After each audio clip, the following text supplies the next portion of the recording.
Good morning, students.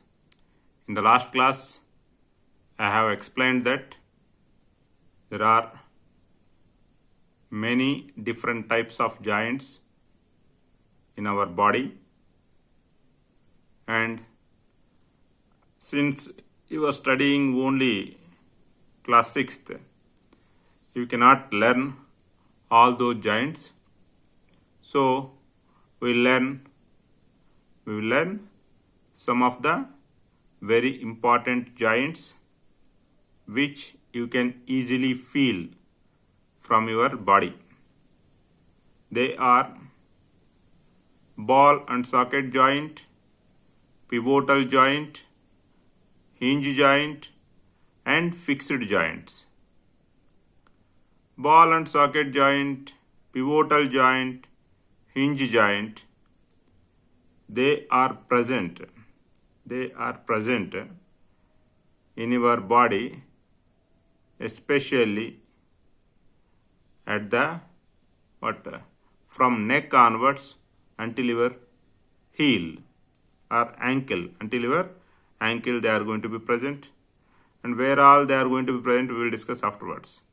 Fixed joints, they are present only in your head and at some rare parts of your trunk. Ball and socket joint, pivotal joint, hinge joint, these three types of joint, they allow the movement of the attached bones to it. Fixed joints, they do not allow the movement of its attached bones. Ball and socket joint. This is the joint which allows the movement of its attached bones in all directions. So this type of joint is formed by the fitting of the rounded end of one bone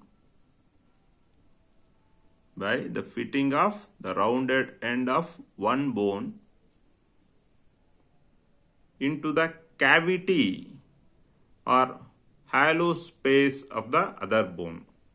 What is cavity? Hollow space, right? Okay. So if you just take a stick and fix a ball at its end, then insert that ball in a cup-like structure, then you can make that particular structure to be rotated in any direction. Such type of joint is called ball and socket joint. Ball and socket joints are present at shoulder and at hip. In between your body and your hand, okay, there is a ball and socket joint. In between your leg and your body at the hip portion, there is ball and socket joint. Because of the presence of ball and socket joints, the full hand can be rotated in all directions.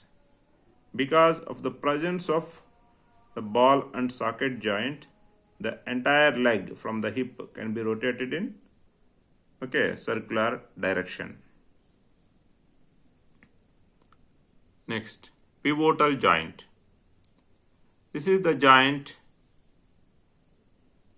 which is present at the neck, in between the neck and head, right? So the joint which is present between your head and neck is called pivotal joint. There is a difference between ball and socket joint and pivotal joint.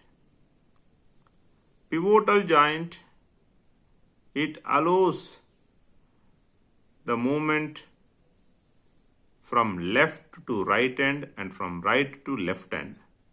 but not in circular way.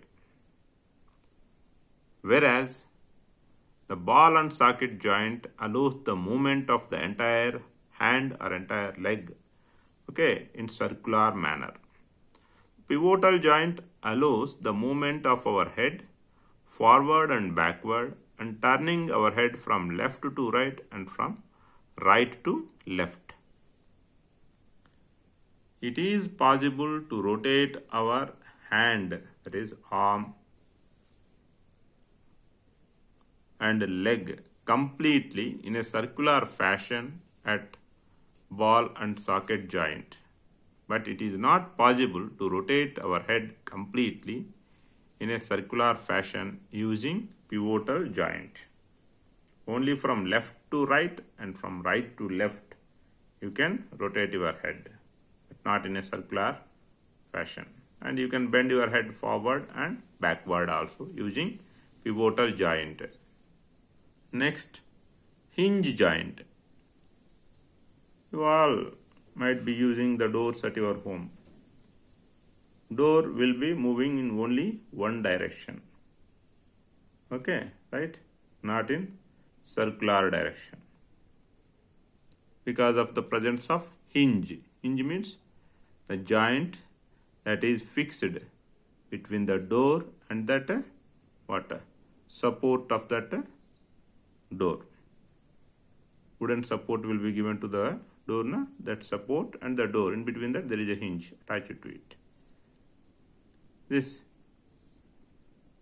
will make the door to move only in one direction.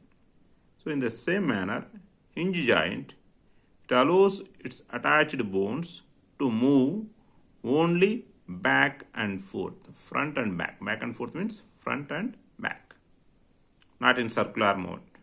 So the joint that allows the movement of its attached bones only in one direction. Example, elbow and knee. So if we carefully look at our elbow and at our knee, okay, from elbow we can bend our forearm towards our body. Towards our body. In that or not? But can you bend your forearm to its back? It is not possible, because elbow is a hinge joint. In the same manner, at knee also you can bend the foreleg only in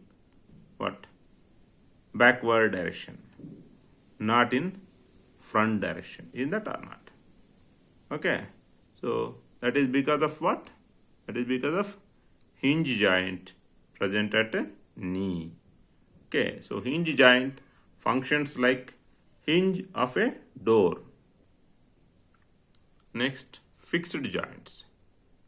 The joints that connect the bones in our head. The joints that connect the bones in our head.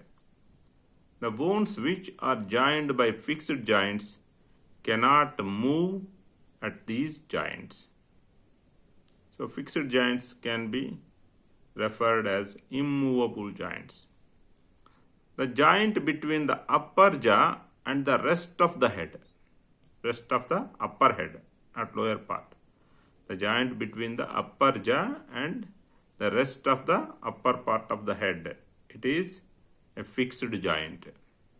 So only upper jaw cannot move. Whereas the joint between the upper jaw and lower jaw, it is like a hinge joint, but we give some other name to it. We are not learning those joints. There are many other joints which are present between the palm and your wrist, between the parts of the fingers also. All those joints, okay, there are some 2-3 different types are there, which we will discuss in higher classes, not here. What gives the shape to different body parts? Our body is having different parts and they are in some specific shape, hands and legs. So, what is that which is present in our body and giving shape to your body parts and to entire your body? there are many bones present in our body. All of these bones, they form a framework. This bony framework gives a shape to human body and its body parts. Bony framework present inside the body is giving shape to human body and human body parts. And this bony framework that gives a shape to human body is called skeleton. The bony framework that gives a shape to our body is called skeleton. Our entire skeleton is made up of 206 bones. And what are those bones? How are they arranged? Everything we will learn. Okay, little in brief in the next class. But how do we come to know there are 206 bones?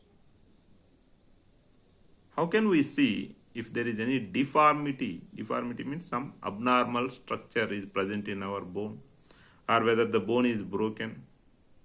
The shape of human skeleton and the shapes of different bones of our skeleton could be known to us by using X-ray images of the human body.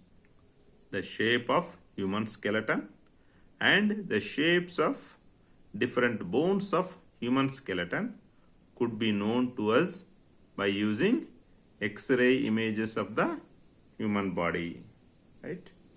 So X-rays, they were discovered by a physics scientist known as Röntgen, okay, for which in 1901 he was even awarded Nobel Prize, first Nobel Prize in physics.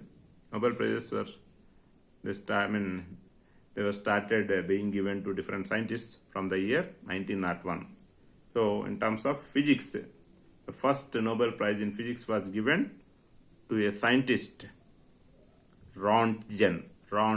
Okay, I'll give the name and other details in the next class. And this Röntgen, for what he was given that Nobel Prize in physics in the 1901? For the discovery of X-rays. Please don't write invention. It is discovery only.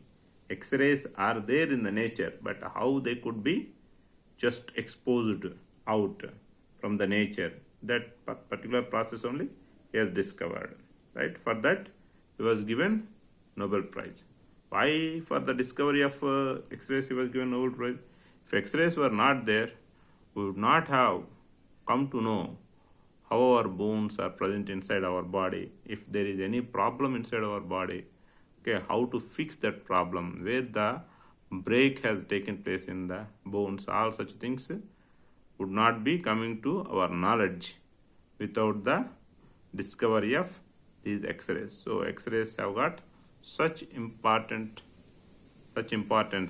So only for the discovery of those X-rays, the scientist Röntgen was awarded Nobel Prize. Okay, the remaining topics of the body movements we will discuss in the subsequent classes. Thank you.